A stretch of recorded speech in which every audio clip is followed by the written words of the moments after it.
Good morning.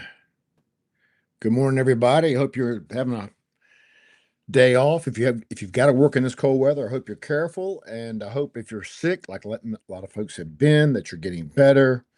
The community's had a lot of deaths over December and January, a lot of illnesses. But want to get everybody caught up on the only issue anyone's been talking about in Nottoway County, and that is the Nottoway Board of Supervisors and the bowling alley. Let's summarize this because there's been so many. I've seen video clips and all kinds of video clips have been very helpful. I watch the video even after I'm at the meetings. I usually leave somewhat early because I can go back and watch a video, but I listen to the entire video before I write stories, and most of the time before I go live. Sometimes I'll wing it. But here's what we basically know about the bowl now. And this is a conglomeration. I've heard from all five supervisors. I thank each one of you for responding. Messages have been consistent.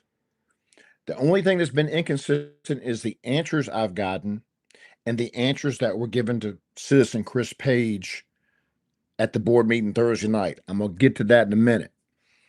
But basically, the timeline is this is what I believe happened based on the consistent five messages from the supervisors. And I will say, Supervisor Daphne Norton did in her email to me at 1:30 this morning. Daphne Norton, District 3 rep. This is an escalating debacle that raises questions about procedures and policy on many fronts that has been a tremendous fault of the county for years. This board and the county administrator have made enormous error in decisions regarding this matter for multiple reasons that must be corrected going forward. Supervisor Norton also writes, as much as personal opinions and beliefs play a large part and deem this difficult, we must make decisions based on the law. And then she goes and answers my questions. I had 3 questions. Pretty much everyone's answered those questions and answered them, as I said, consistently. I'm gonna try to save some trees this week and cut to the chase. But this is basically the timeline or what have. This is basically the most important thing you need to know. I'm trying to see. I get this camera. I don't like going live on my laptop. I prefer the phone. I'm going to get all that worked out. Get the music coming back and all that. But anyway, here's what basically transpired. Uh, y'all know what happened in December 2024. The Board of Supervisors awarded a $430,000 bid, competitive bid process to Kyle Houts of Blackstone. We did a story on Kyle Houts. He was going to call it Nottoway Strikes, a family entertainment center. Not just reopen the bowling alley, but have go-kart tracks, mini golf, all kinds of stuff. Well over $1.5 million investment. That fell through the following month for whatever reason. His financing is what I was told that happens. The board then decided to re-advertise later in the year and seek new bids, and they received 5 bids. Okay.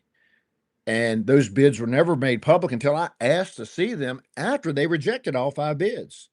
They were at a meeting and go, I moved to reject all 5 bids for the bowling alley. I was like, whoa, you got 5 bids? Let's see the bids. It was after that time, basically. Now, here's where I'm going. This is a conglomeration of sources, and that includes all 5 supervisors and others I've spoken to. In November, roundabout November, one of those bidders that was rejected, Mr. Tony Ingram, who appeared, registered sex offender. I don't think any supervisors knew that at that time, approached the county with a offer that was higher than what he had bid. He had bid $325,000, but there'd be some rent paid during that time. It'd be financed at 7%, which would have resulted in somewhere around $390,000 for the county to eventually receive, but there would be that lease purchase time period. Winnie Moss bid $350,000 cash up front. And anyway, but all 5 bids were rejected. And apparently the county administrator then negotiated exclusively with Tony Ingram and did not offer the 4 other bidders a chance to also make a different offer. I don't know that for a fact. That is the gist I get. Basically, all bids are rejected. Tony Ingram comes forward, talks to Administrator Steve Bowen. Administrator Bowen in early December calls Bill Collins about it, the chairman of the board. At some point between then and the work session on December 11th, Owen learned or advised Collins that Ingram was a sex offender. Tony Ingram, no relation to Supervisor Dickie Ingram. And then on December 11th, at a closed session following one of those work sessions, they have a work session on the second Thursday of each month. All 5 supervisors were advised that Ingram was a sex offender, but the county attorney, according to the supervisors, said that that has no impact on their decision. It's simply a real estate transaction. County Attorney Gary Elder made that same comment at this past Thursday night's meeting. A week later, this is where it's key now. A week later, December 18th, regular board meeting, last meeting before Christmas. The bowling alley was not on the agenda.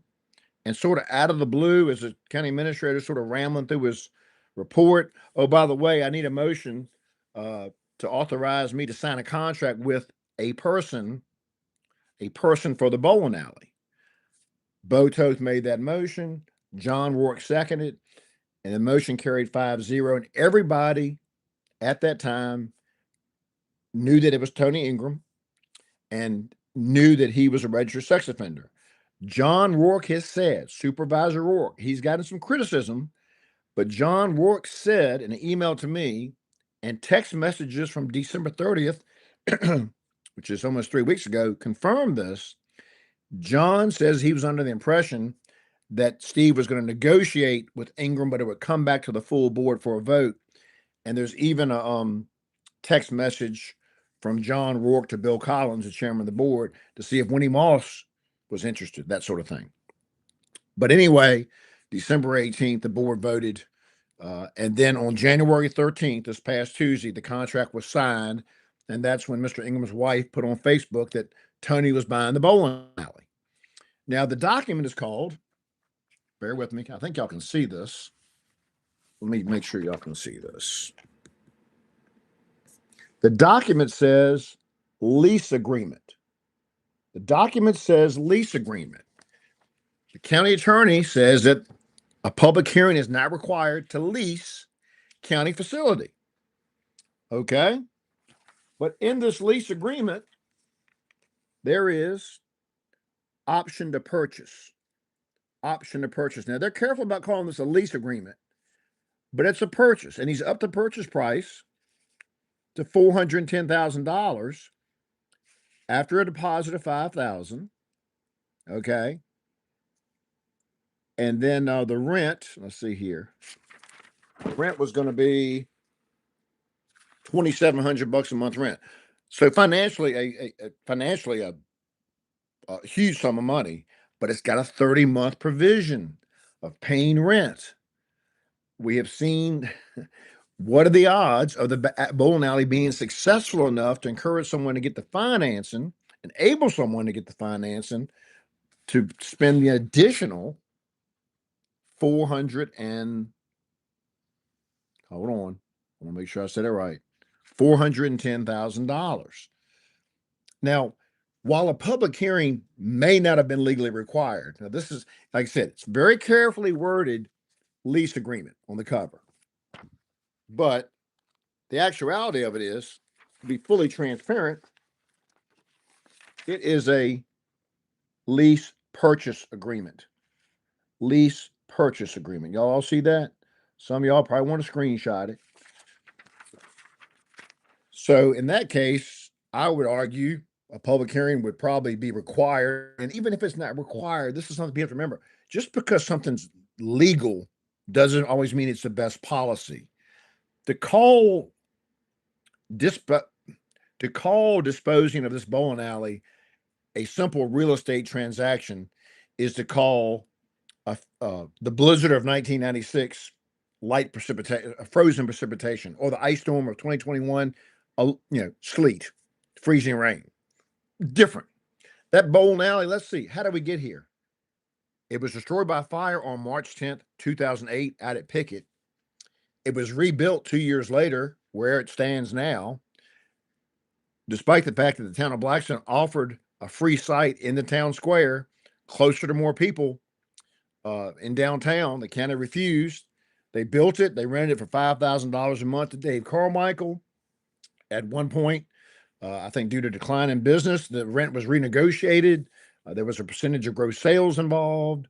Then of course COVID happened. But before COVID, what happened? Labor Day weekend 2018, a woman got mad at her boyfriend, said, "I'll show you crazy." She gets in a car, drives around the building and straight through the side of the building, coming to rest perfectly on lanes 8 and 9. That was 2018. By the time repairs were made with county's insurance, COVID hit. Then I guess it was around 2022, fall of 2022, or maybe March of 2022. No, it was the anniversary. It was September 22. I believe it was the anniversary. It was either the anniversary of the fire. It was the anniversary of the fire. A Glen Allen company took it over. It seemed to be doing well, but they had this event in August 2023, the American Studs Ladies Night, and that caused all kinds of concerns. And the county did some inspections and this, that, and the other, and kicked them out.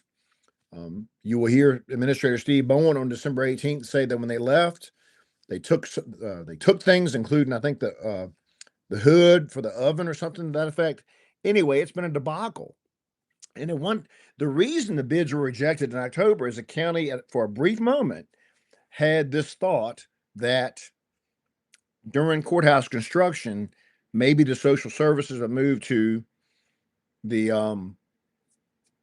bowling alley. But now with the county now surplus, the school board surplusing, or the county surplusing, owning Burkeville Elementary, basically, that there's talk to the social services and health department would go to the Burkeville Elementary building, and the sheriff might move into social services, so the county doesn't need that bowling alley again.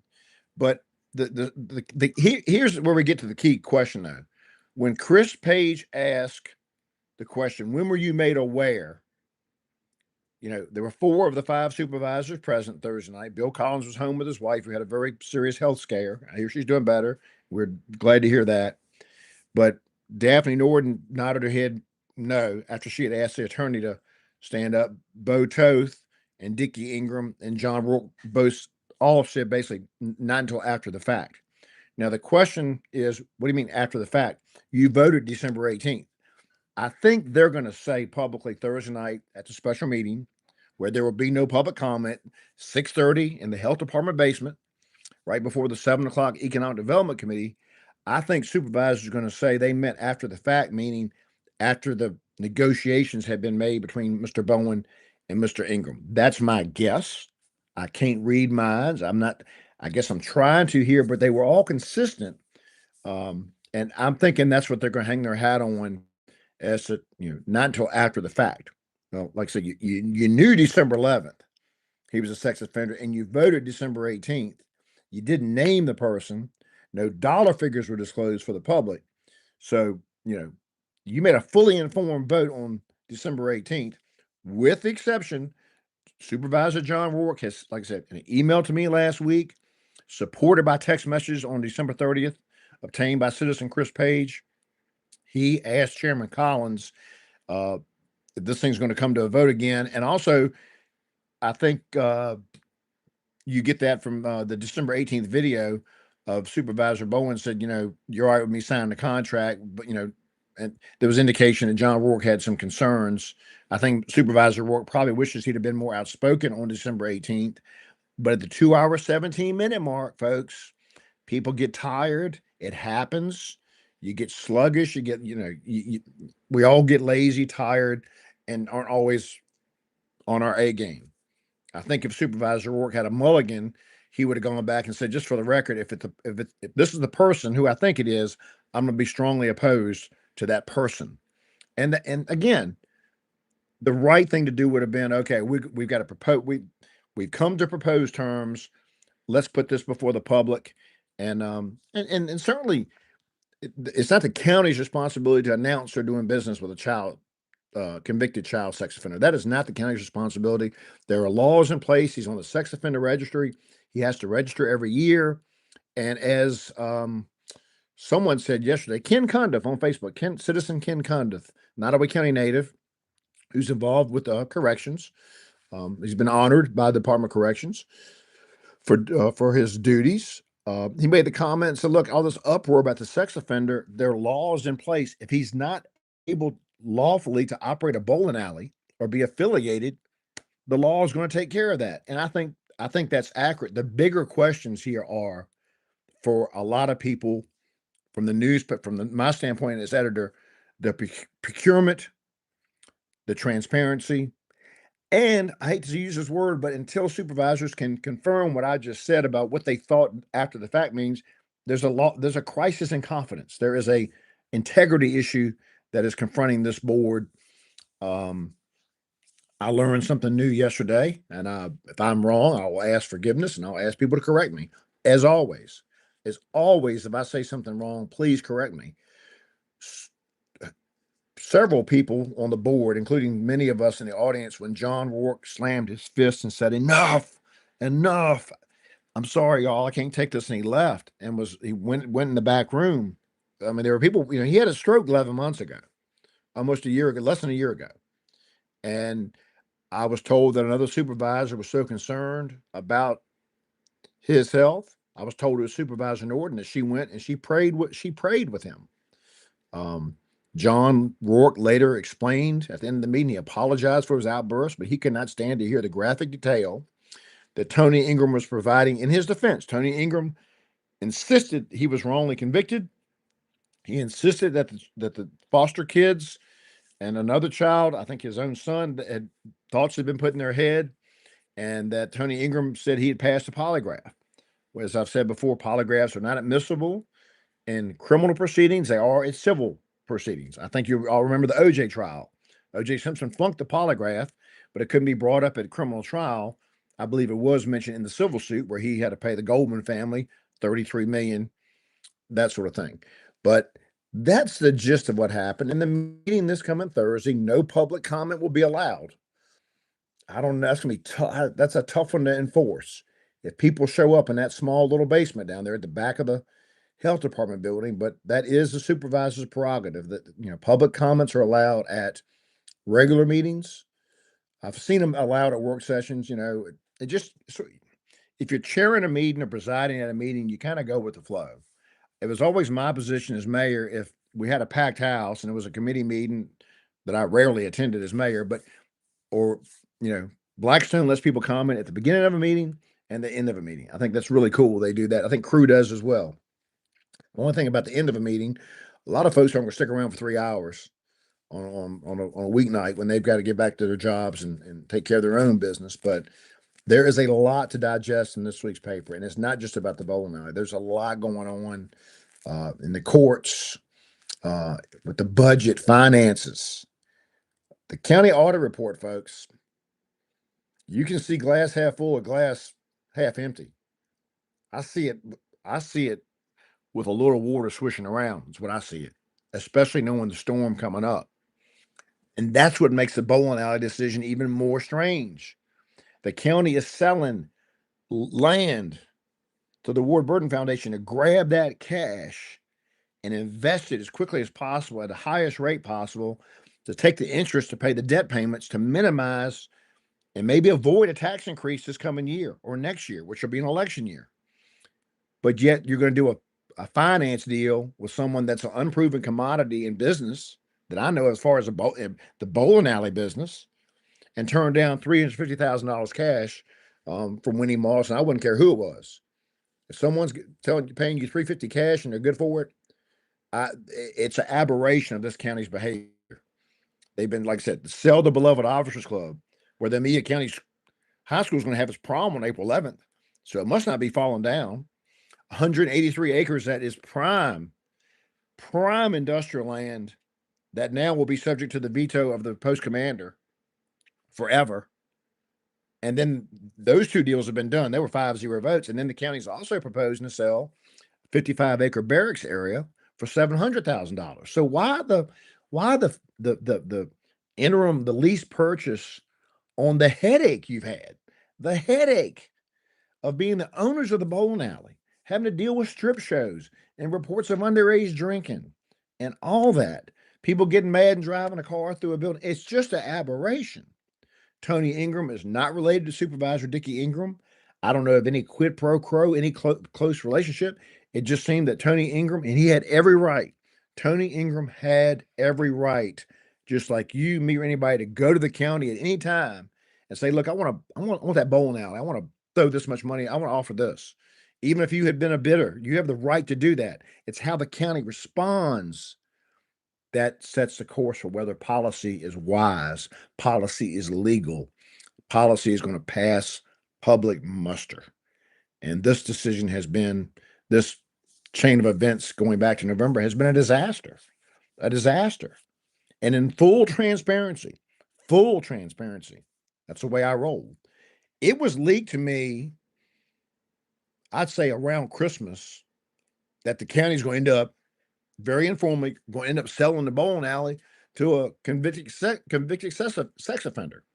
Well, I put it on my radar, and I'm like, well, I'm sure it's going to come up for a vote. I mean, it's going to be advertised, public hearing, that sort of thing. Boom. It kept back into my mind on January 14th when the Facebook post appeared that Mrs. Ingram had posted that her husband was buying the bowling alley. Now, some folks have said we don't know what the business plans are, what his plans are. We don't.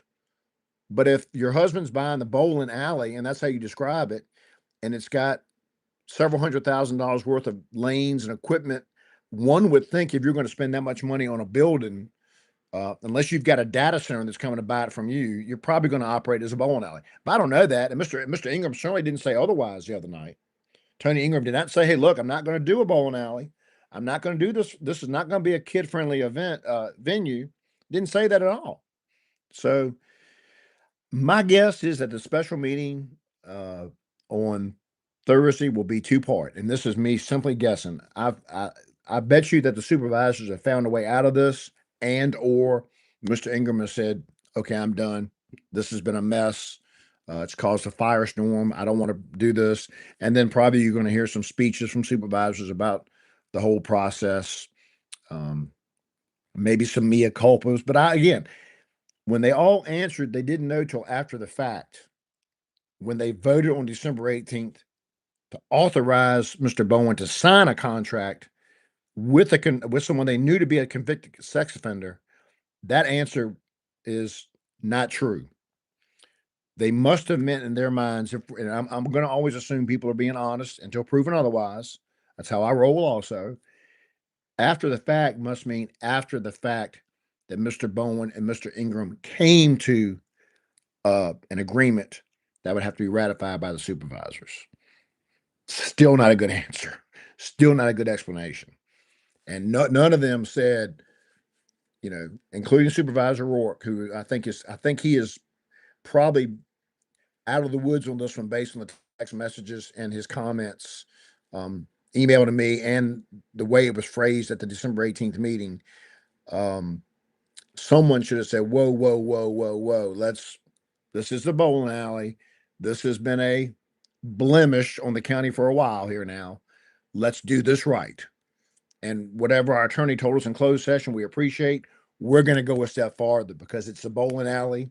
And because, this person to be a sex offender, we're not going to tell the world he's a sex offender, but we're going to let everybody know the name of the person that we're fixing to lease.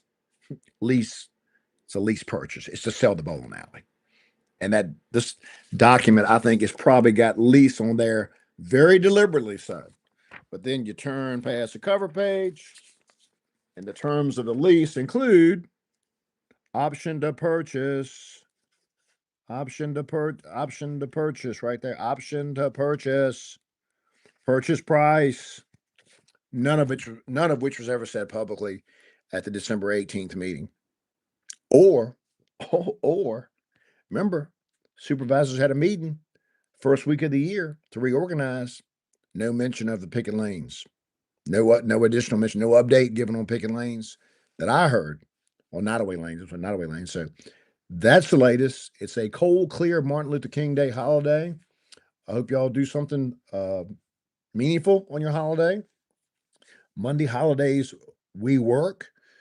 Our office is closed, but staff is checking emails, and we will open tomorrow and, Lord willing, put out a pretty significant newspaper. We appreciate your support. We do ask you, we're going to post this on Facebook.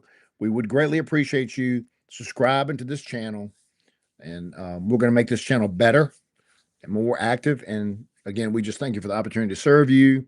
We consider it a privilege, an honor. We also consider it a responsibility. A responsibility. We don't have to tell you, we don't have to report anything.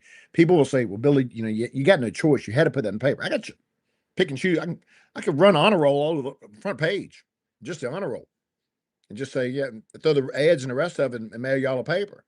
And while we love the honor roll and we love the fact that kids make honor roll, I don't believe that's a successful business model.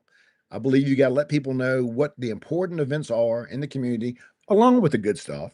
We try to balance it. We want to thank those that send us items, let us know things. Because one thing my father told me, among many things my father told me that are true to this day, we cannot report that which we do not know.